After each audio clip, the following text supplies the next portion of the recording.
तो यहीं पर समझ में आता है, आदहिदम कादव्वम, आदहिदम परहिदम च कादव्वम।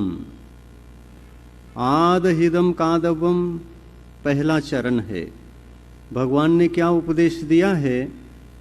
स्वयं अपने आप के कल्याण के रास्ते पर हमें धैर्यपूर्वक, साहसपूर्वक, स्वतंत्रतापूर्वक चलने का प्रयास करना चाहिए। धर्म का पालन करने के लिए किसी के बंधन को स्वीकार नहीं करना चाहिए। अपने आप को स्वतंत्र बनाए बिना इस परमार्थ के रास्ते पर चलना संभव नहीं है। बंधन से मुक्ति अनिवार्य है, और इतना भी बंध मत जाना जिससे कि हम अपनी ही आत्मा की आराधना नहीं कर पा रहे हैं, अपने आत्मा के गुणों को विकसित नहीं कर पा रहे हैं। ऐसे किसी बंधन में पड़ना पड़ रहा है, परतंत्रता में रहना पड़ रहा है, तो धीरे धीरे से उससे मुक्त होने का अभ्यास अवश्य करो, क्योंकि वह बंधन भी धर्म के लिए हानिकारक है, धर्म आराधना के लिए हानिकारक है, और स्वतंत्रता की अनुभूति के लिए बाधक है। स्वतंत्रता की अनुभूति परम आवश्यक है। जो स्वतंत्र होता है वही धर्म के रास्ते पर चल सकता है। ठीक कह रहे हैं कि नहीं कह रहे हैं? ठीक कह रहे हैं। भगवान कहते हैं तुम जब तक अपनी आत्मा को सबसे मुक्त नहीं कराओगे, काय के लिए? स्वयं के प्रति धर्मात्मा बनकर स्वयं के धर्म की आराधना करने के लिए दूसरे के बंधन को स्वीकार करते हुए ये नहीं हो सकता। स्वतंत्र बनना पड़ता है, स्वतंत्र अपने आप को करना पड़ता है। एक कह रहा है कि सम्यक दर्शन धारण मत करना, और आपकी आत्मा भीतर से बोल रही है कि मुझे सम्यक दर्शन धारण करके परमात्मा बनना है, आत्म कल्याण करना है। श्रद्धा तो इधर है, लेकिन बंधन बाहर का जो बंधन होता है उसको देख करके, उसको पा करके आप बड़े व्यथित रहते हैं अंदर ही अंदर। ऐसा होता क्यों है आपको? उस बंधन को देख करके आपको पीड़ा क्यों होती है? पीड़ा इसलिए होती है क्योंकि आपको अपनी आत्मा के प्रति बहुत तीव्र अनुराग है, श्रद्धा है, और यही श्रद्धा ये बताती है कि आप भव्य हैं, भव्यात्मा हैं, और आप परमात्मा बन सकते हैं, ये दर्शाती है। आत्मा आत्मा की ओर खिंच के आ रहा है, और पर के बंधन को देख करके वह पीड़ित हो रहा है। मुझे ऐसा हो रहा है, मुझे वैसा हो रहा है, माहौल ही ऐसा बन गया, क्या करोगे?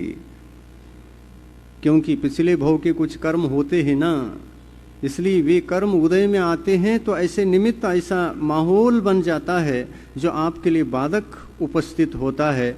इस बाधक उपस्थिति में आपको डरने की आवश्यकता नहीं है, क्योंकि जिनेंद्र भगवान ने 24 तीर्थंकरों ने आपको स्वतंत्रता का मार्ग खोल करके दिया है, तो आप किससे डर रहे हैं? क्यों डर रहे हैं? किससे डर रहे हैं? क्यों डर रहे हैं? जिनेंद्र भगवान ने पूरी स्वतंत्रता दे दी आत्म कल्याण करने के लिए। सब प्रत्येक संसारी प्राणी स्वतंत्र है। जैसे प्रत्येक मानव को राष्ट्रपति बनना और प्रधानमंत्री बनना अधिकार है कि नहीं? बंधन है कि इसके लिए कोई कि तुम नहीं बन सकते, ये बन सकते, तुम नहीं बन सकते, ये बन सकते, ऐसा कोई बंधन है क्या? राष्ट्रपति प्रधानमंत्री बनने का प्रत्येक आत्मा को स्वतंत्रता तो होती है, लेकिन वह उसके प्रति प्रयास पुरुषार्थ नहीं करता है तो बनेगा भी कैसे? पात्रता नहीं लाता है तो बनेगा भी कैसे?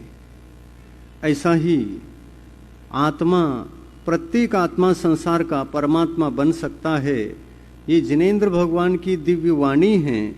तो हम सभी भव्य हैं, इसलिए हम पीड़ित होते हैं विघ्नों से, बाधाओं से हमको व्यथा होती है, और अंतरंग से हम जागृत हैं, अंतरंग की ओर आकर्षित हैं, अपनी आत्मा को धर्मात्मा बनाने का प्रयासशील भी हैं, लेकिन विघ्न उपस्थितियों को देख करके हमको विकल्प होता है।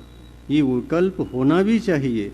अगर विकल्प ही ना हो तो फिर आत्मा भव्य है क्या अभव्य है, ये प्रश्न आएगा। आत्मा यदि अभव्य होता है तो उसको कोई विकल्प नहीं होता, पर का बंधन भी ठीक, और स्वयं का जो हो रहा है उसके लिए भी स्वागत। भले ही अहित हो रहा हो वो उसके लिए स्वागत। अहित को अपनाए बिना हम परतंत्रता को स्वीकार कर ही नहीं सकते।